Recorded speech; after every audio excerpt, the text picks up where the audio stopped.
ഇന്നൊരു മോരിന്റെ റെസിപ്പിയാണ് കേട്ടാ. വീട്ടിലുണ്ടാക്കുന്ന നല്ല പച്ച മോരുണ്ടാക്കുന്ന റെസിപ്പി അല്ല, മോര് കറി. കറി വന്ന അടുപ്പത്തൊന്നും വെക്കണ്ട, സിമ്പിൾ ആയിട്ടുള്ള ഒരു മോര്. അതിൽ ഇടേണ്ട ഇൻഗ്രീഡിയൻസ് എല്ലാം ഞാൻ പറഞ്ഞുതരാം. ഞാൻ പണ്ട് പ്രശ്നക്കടവിലെ ഒരു മോരിന്റെ ഒരു വീഡിയോ ഇട്ടിന് കേട്ടാ. ഫുഡിന്റെ ഒന്നിച്ച് ഇത് പ്രശ്നക്കടവിലെ മോര് പോലെയാണെന്ന്. അതുപോലത്തെ ഒരു റെസിപ്പിയാണ് കേട്ടാ, പ്രശ്നക്കടവിലെ മോരിന്റെ അതുപോലത്തെ റെസിപ്പി. പക്ഷെ അതല്ല, അടമുത്തപ്പന്റെ അനുഗ്രഹം കൂടിയിട്ടാണ് ഇത്ര ടേസ്റ്റ്. പക്ഷെ ഏകദേശം അതേപോലത്തെ ഒരു റെസിപ്പിയാണ്. എല്ലാവരും എന്നോട് ഇൻസ്റ്റാഗ്രാമിലെല്ലാം ഒരുപാട് ചോദിച്ചാന്ന്. നമുക്കെന്നാല് വീഡിയോ എടുക്കാം, വാ. ആദ്യം വേണ്ടുന്നത് ഫ്രഷ് കരിവേപ്പില. ആദ്യം വേണ്ടുന്നത് മോര്.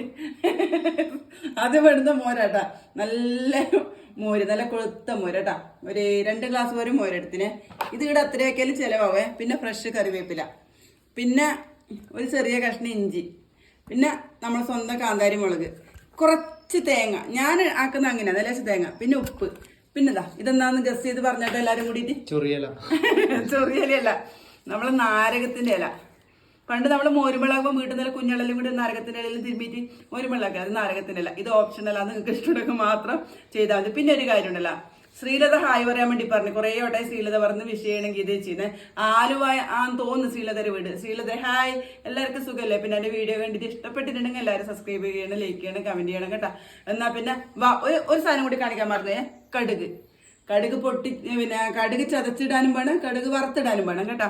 എന്നാലും നമുക്ക് ഈ സിമ്പിളായ റെസിപ്പി തുടങ്ങാം. നിങ്ങൾ വിചാരിക്കേണ്ട ഞാൻ ഈല് ചതച്ചിട്ടാണ് പിന്നെ മോര് ആക്കുന്നത് കേട്ടാ. ഇതെന്റെ മുന്നിലിരിക്കുന്ന മൊണ്ണിയില്ല സാധന കൊണ്ടുവച്ചത്. ഇതിലൊന്നും ആവൂല കേട്ടാ. ഇതാകുമ്പോ നമ്മ ഒരു സ്റ്റൈലിൽ ഇത് ഇരിക്കേണ്ടത്. അതുകൊണ്ട് സ്റ്റൈലിൽ ഇത് ഇടിക്കേണ്ട വെക്കാം. നമുക്ക് ഇതെല്ലാം കൂടി മിക്സ് ചെയ്തൊന്ന് കറക്കിക്കോട്ടെ. എല്ലാം ഒന്ന് കറക്കുകയും ചെയ്യണം. പക്ഷെ ഈ തേങ്ങ മാത്രം കുറച്ചൊന്നും അരിയണേ, മിനുസായിട്ടൊന്നും അരിയേണ്ട, ഒരു തരിതരിപ്പായിട്ട് അരിയണം കേട്ടാ. തേങ്ങ ഞാൻ മാത്രമേ ചേർക്കുകയുള്ളൂ. നിങ്ങളൊന്ന് ഉണ്ടാക്കി നോക്കണ്ട, ഭയങ്കര ടേസ്റ്റാണ്. പക്ഷെ അധികം സൂക്ഷിക്കാൻ പറ്റൂല എന്നേലു. നമുക്കിത് മിക്സിയിലേക്ക് ഇടാം കേട്ടാ. കറി ഇതാ നാരകത്തിന്റെ ഇല ഇടാം ആദ്യം, പിന്നെ കാന്താരിയും പിന്നെ ഇഞ്ചിയും കൂടി കഷ്ണം കഴിച്ച് ഇഞ്ചിയും കൂടി ഇടാം, പിന്നെ ഉപ്പിടാം, പിന്നെ കറിവേപ്പില ഇടാം കേട്ടാ. ഇതൊന്ന് കറക്കാൻ നമുക്കിതുണ്ടല്ലോ ലേശം അരിയണം. തേങ്ങ ലേശം അരിഞ്ഞിട്ട് അതിൽ കടുകും ലേശം ഇട്ട് ചതക്കാം കേട്ടാ. ഇനി ഇത് ആദ്യം അരച്ചിട്ട് വരാം. എല്ലാം അരച്ച് നല്ല സെറ്റാക്കി കൊണ്ടുവന്നിട്ടുണ്ടേ.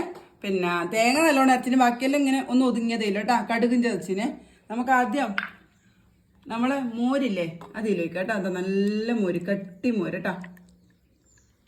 മോര് ഇതിൽ വയ്ക്കുക. പിന്നെ ഗീ വെച്ച് പുതിയ പാത്രം എടുത്തിട്ടാന്ന് ആരും പറയാൻ പാടില്ല, ഇപ്പൊ സ്ഥിരയിൽ തന്നെയാണ്. നമുക്ക് ഇതെല്ലാം ഇതിലിടാം കേട്ടാ. ഇത് കടുക് വറുത്തിടും കൂടി ചെയ്താലും നല്ല രസമാണ് കേട്ടോ. കടുക്, കറിവേപ്പില, ഉണക്കമുളക് ഇതും കൂടിയിട്ട് നമുക്കൊന്ന് വറുത്തിടാം കേട്ടോ. അങ്ങനെ സ്റ്റൗ എല്ലാം കത്തിച്ച് നമുക്ക് വറവിടാൻ നോക്കേ. ഉപയോഗിക്കുക. എണ്ണ ഒന്ന് ചൂടായി വന്നേ, നമുക്കിത് കടുകിടാം കേട്ടാ. കടുകിടാം, പിന്നെ ഉണക്കമുളക്, കടുക് കൊടുത്തിട്ട് കറിവേപ്പില കൂടി ഇടാം.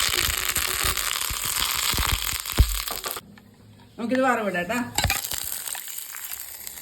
ഇതാണ് മോര് റെസിപ്പി. എല്ലാവരും ചോദിച്ചു മോരിന്റെ റെസിപ്പി ചെയ്തേട്ടാ. നല്ല ടേസ്റ്റാണ് കേട്ടാ.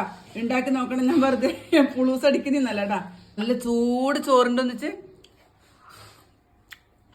കുളിര് കോരുന്നു അത്രയ്ക്ക് ടേസ്റ്റ് ഉണ്ട്. ഇവിടെ എല്ലാവർക്കും ഇഷ്ടമാണ്. പപ്പടം മാലിട്ട സ്ഥിരമാക്കുന്ന സാധനം ഇത്, അവർക്ക് ഭയങ്കര ഇഷ്ടമാണ്. എന്നാൽ പിന്നെ എല്ലാവരും ആക്കി നോക്കണം. ഇഷ്ടപ്പെട്ടിട്ടുണ്ടെങ്കിൽ ലൈക്ക്, കമന്റ്, സബ്സ്ക്രൈബ് എല്ലാം ചെയ്യണം. ഇത് കുഞ്ഞു വീഡിയോ ആയിട്ട് നാളെ വരാം.